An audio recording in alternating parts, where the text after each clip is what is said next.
আসসালামু আলাইকুম গাইস।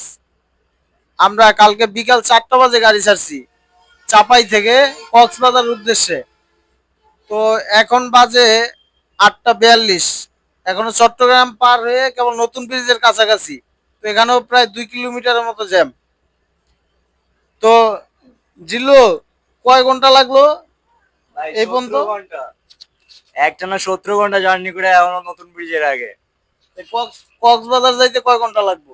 এখনো মিনিমাম 4-5 ঘন্টা। গাইস, আরো 4-5 ঘন্টা লাগবে কক্সবাজার যাইতে। 17 ঘন্টা। রাজশাহী চাপাই থেকে চিটং আসতে 17 ঘন্টা লাগলো। রাস্তায় যে পরিমাণে জ্যাম ছিল, একটা অ্যাক্সিডেন্ট হয়েছিল।